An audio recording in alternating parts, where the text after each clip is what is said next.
श्री कृष्ण कहते हैं, ऐसा सच जरूर बोलो जो करवा लगे, लेकिन ऐसा झूठ कभी भी ना बोलो जो सच लगे। अपने जीवन में कभी भी ना किसी को आनंद में वचन दे, ना क्रोध में वचन दे, ना ही दुख में कभी निर्णय ले। गीता में लिखा है, यदि कोई आपको अच्छा लगता है तो अच्छा वो नहीं, अच्छे आप है, क्योंकि उसमें सच्चाई देखने वाली नजर आपके पास है। अपनी पीड़ा के लिए संसार को दोष मत दो, अपने मन को समझाओ। तुम्हारे मन का परिवर्तन ही तुम्हारे दुखों का अंत है।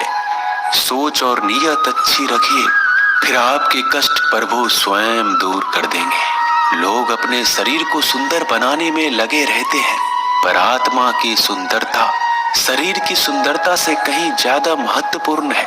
शरीर तो नश्वर है, मिट्टी ही तो है और मिट्टी में ही मिल जाता है, पर आत्मा अमर है, इसलिए आत्मा की सुंदरता पर ध्यान दो। बहुत विनम्रता चाहिए रिश्तों को निभाने के लिए। छल कपट से तो सिर्फ महाभारत रची जाती है। इंसान की सोच ही उसकी सबसे बड़ी पहचान है, वरना दुनिया में एक नाम के कई इंसान हैं। उस इंसान का मंजिल से भटकना तय है जिसकी संगत में नकारात्मक लोग रहते हैं। समय एक सा नहीं रहता है, आज दुख है तो कल सुख भी आएगा, और सुख के बाद दुख भी आना स्वाभाविक है। आपको पूरे धैर्य और श्री कृष्ण पर विश्वास के साथ अपना जीवन निर्वाह करना चाहिए। ये 5 चीजें अभी से छोड़ दीजिए।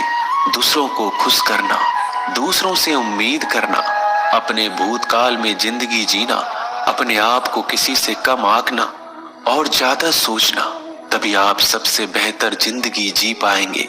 आजकल किसी के गुणों से ज्यादा रूप, रंग और कपड़ों को देखा जाता है, पर याद रखना, एक दिन रूप, रंग और कपड़े तो धोखे दे ही जाते हैं, पर जिसमें गुण है वह हमेशा साथ निभाएंगे। जो व्यक्ति किसी के चेहरे पर हंसी और जीवन में खुश लाने की क्षमता रखता है, ईश्वर उसके चेहरे पर कभी हंसी और जीवन में खुशी कम नहीं होने देते।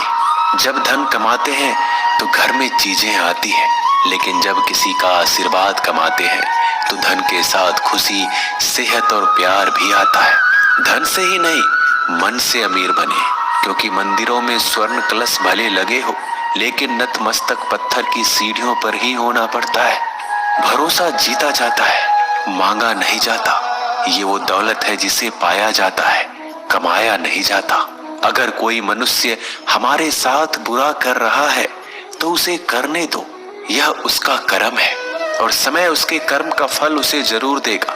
लेकिन हमें कभी भी किसी के साथ बुरा नहीं करना चाहिए, क्योंकि यही हमारा धर्म है। अगर आपकी समस्या एक जहाज की तरह बड़ी है तो भूले नहीं कि प्रभु की कृपा सागर जितनी विशाल है। अहंकार में धन, वैभव और वंश तीनों चले जाएंगे। विश्वास ना हो तो रावण, कौरव और कंस को देख लो। भोजन की कीमत भूख के समय होती है और भगवान की कीमत दुख के समय होती है।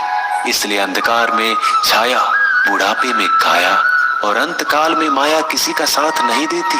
श्री कृष्ण कहते हैं, क्षमा दुनिया का बहुत ही कीमती शब्द है, लेकिन इस क्षमा का कब कैसे इस्तेमाल करना है ये बहुत ही आवश्यक है। पहला, अगर आपसे कोई अपराध हो जाए तो तुरंत क्षमा मांगना चाहिए। अगर आप क्षमा नहीं मांगेंगे तो इसमें आपकी ही हानि है, क्योंकि क्षमा ना मांगने से मन के अंदर अहंकार जागता है और अहंकार तो हमारी हानि ही करता है। दूसरा, अगर कोई अपराध करे तो आपसे क्षमा भी ना मांगे तो उसे क्षमा मत करिए, क्योंकि क्षमा अत्यंत अनमोल है और बिन मांगे किसी को क्षमा देना आवश्यक नहीं। तीसरा, यदि कोई आपके साथ अपराध करे, अनुचित करे और बाद में क्षमा मांगे तो उसे क्षमा कर दीजिए। इससे आपके भीतर की करुणा जागेगी, प्रेम जागेगा और यह आपके लिए शुभ ही है। चौथा, अगर आप कोई अपराध कर दो तो क्षमा अवश्य मांगना, इससे आपको लाभ ही होगा, क्योंकि सामने वाले व्यक्ति आपको क्षमा करे या ना करे, आपके अंदर का अहंकार गिरता है और आपका मन अधिक निर्मल हो जाता है। श्री कृष्ण कहते हैं, जिसके साथ बात करने से ही खुशी दुगनी और दुख आधा हो जाए वो ही अपना है, बाकी तो बस दुनिया है। दुनिया के ये 4 स्थान जो कभी भरते नहीं, समुद्र, इच्छा का घड़ा, शमशान और मनुष्य का मन। कभी भी किसी भी रिश्ते का गलत इस्तेमाल मत करना, क्योंकि रिश्ते तो बहुत मिल जाएंगे पर जिंदगी में अच्छे लोग बार बार नहीं आएंगे। बिना कुंडली मिलाए आजीवन चलने वाला एक अद्भुत संबंध केवल मित्रता है। यदि हमारी नीयत अच्छी और मकसद सही है तो किसी ना किसी रूप में ऊपर वाला भी हमारी मदद करता है। जब हम प्रार्थना करते हैं तो ईश्वर हमारे कहने से ज्यादा सुनता है। जितना हम पूछते हैं उससे ज्यादा जवाब देता है। जितना हम कल्पना करते हैं उससे ज्यादा अपने समय में और अपने तरीके से देता है। समय का चक्र बहुत तेज चलता है, इसलिए ना तो बल का अहंकार करें ना ही अपने धन का। जीवन में वाणी को संयम ही रखना अनिवार्य है, क्योंकि वाणी से दिए हुए घाव कभी भरे नहीं जा सकते। जीवन में कभी मौका मिले तो किसी के लिए सारथी बनना, स्वार्थी नहीं। जैसे पानी को अगर दूध में मिलाया जाए तो वह दूध की तरह हो जाता है। यदि वही पानी अगर कीचड़ में मिलाया जाए तो कीचड़ बन जाएगा।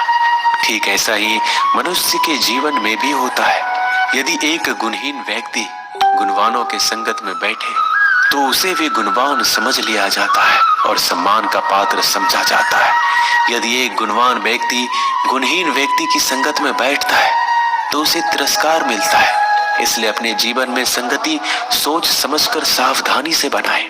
जो मेहनत करने के बाद भी सपने पूरे नहीं होते तो रास्ते बदलिए, सिद्धांत नहीं, क्योंकि पेड़ भी हमेशा पत्ते बदलता है, जड़ नहीं। गीता में साफ शब्दों में लिखा है, निराश मत होना, कमजोर तेरा वक्त है तू नहीं। जीवन में कितना भी बुरा समय आए लेकिन हमेशा परिवार के साथ रहे, क्योंकि सुख आएगा तो बढ़ेगा और दुख आएगा तो बटेगा। जब इच्छा की पूर्ति हो जाती है तो वो लोभ को जन्म देती है। जब तक वह संतुष्ट नहीं होता तो क्रोध जन्म होता है। काम, लोभ और क्रोध तीनों के प्रभाव में आकर मनुष्य पाप करता है। बोलना तो सभी जानते हैं, लेकिन कब और क्या बोलना है ये बहुत कम लोग जानते हैं। जो केवल अपना भला चाहता है वह दुर्योधन है। जो अपनों का भला चाहता है वह युधिष्ठिर है। जो सबका भला चाहता है वह श्री कृष्ण है। इस दुनिया में कोई भी ऐसा व्यक्ति नहीं है जिसके पास समस्याएं ना हो, और ऐसा कोई समस्या नहीं है जिसका कोई समाधान ना हो। कुदरत ने 2 ही रास्ते दे रखे हैं, देकर जाओ या तो छोड़ कर जाओ। अपने साथ ले जाने की कोई व्यवस्था नहीं है, लेकिन फिर भी मनुष्य समझता ही नहीं है। याद रखना, भगवान से कभी उम्मीद छोड़ना नहीं और दुनिया वालों से कभी उम्मीद रखना नहीं। उस प्रेम पर विश्वास मत करो जिसमें भगवान श्री कृष्ण भी हार गए। उस मित्रता पर गर्व करो जिसमें गरीब सुदामा भी जीत गए। परमात्मा सभी को एक ही मिट्टी से बनाता है, बस फर्क इतना है, कोई बाहर से खूबसूरत होता है तो कोई भीतर से। समझ ज्ञान से अधिक गहरी है। आप बहुत से लोगों को जानते होंगे, लेकिन कुछ ही आपको समझते हैं। प्यार दुनिया की सबसे खूबसूरत चीज